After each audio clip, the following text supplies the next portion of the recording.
Siddaramaiah CM ಗಮನಿಸಬೇಕು ರೈತರ ಕಷ್ಟವನ್ನು. ಬೇಕೇ ಬೇಕು, ಬೇಕೇ ಬೇಕು. ಹೋರಾಟದ ಹಾದಿಯಲ್ಲಿ ಹೋಗಿರುವ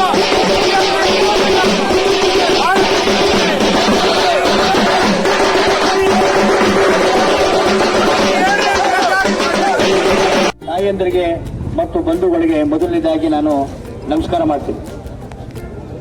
ಸರ್ಕಾರ ಸುಮ್ಮನೆ ಕೊಡೋದಿಲ್ಲ.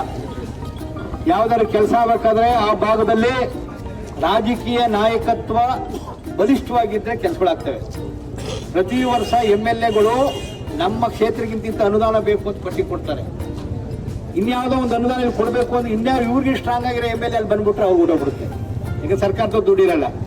ಅದರಿಂದ ಇವತ್ತು ಜನಪ್ರತಿನಿಧಿಗಳು ನಮ್ಮ ಕ್ಷೇತ್ರದ ಅನುದಾನಗಳು ತರೋದ್ರಲ್ಲಿ ಶಕ್ತಿಹೀನರಾಗಿದ್ದಾರೆ. ಅದಕ್ಕೆ ನಾವು ಪಾದಯಾತ್ರೆ ಮಾಡ್ತೀವಿ. ಅಂತ ಹೇಳ್ತಿರೋದು ಶಕ್ತಿಹೀನರಾಗಿರೋದ್ರಿಂದ ಕುಡಿಯೋ ನೀರಿಗಿರುವಂಥದ್ದು ಜನಾಂದೋಲನಗಳ ಮುಖಾಂತರನೇ ಸರ್ಕಾರವನ್ನು ಮಡಿಸಬೇಕು ಅಂತ ಇವತ್ತು ಹೊರಟಿದ್ರಿ.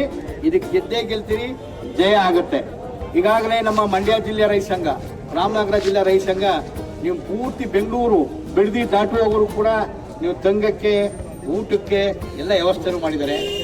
ಮತ್ತೆ ಸರ್ಕಾರಕ್ಕೆ ಈಗಾಗಲೇ ಮುಖ್ಯಮಂತ್ರಿಗೆ ನಾನು ಪತ್ರ ಬರೆದಿದ್ದೀನಿ, ಜಿಲ್ಲಾ ಉಸ್ತುವಾರಿ ಸಚಿವರು ಪತ್ರ ಬರೆದಿದ್ದೀನಿ, ಮತ್ತು ನೀರಾವರಿ ಮಂತ್ರಿ ಉಪಮಂತ್ರಿಗೂ ಪತ್ರ ಬರೆದಿದ್ದೀವಿ.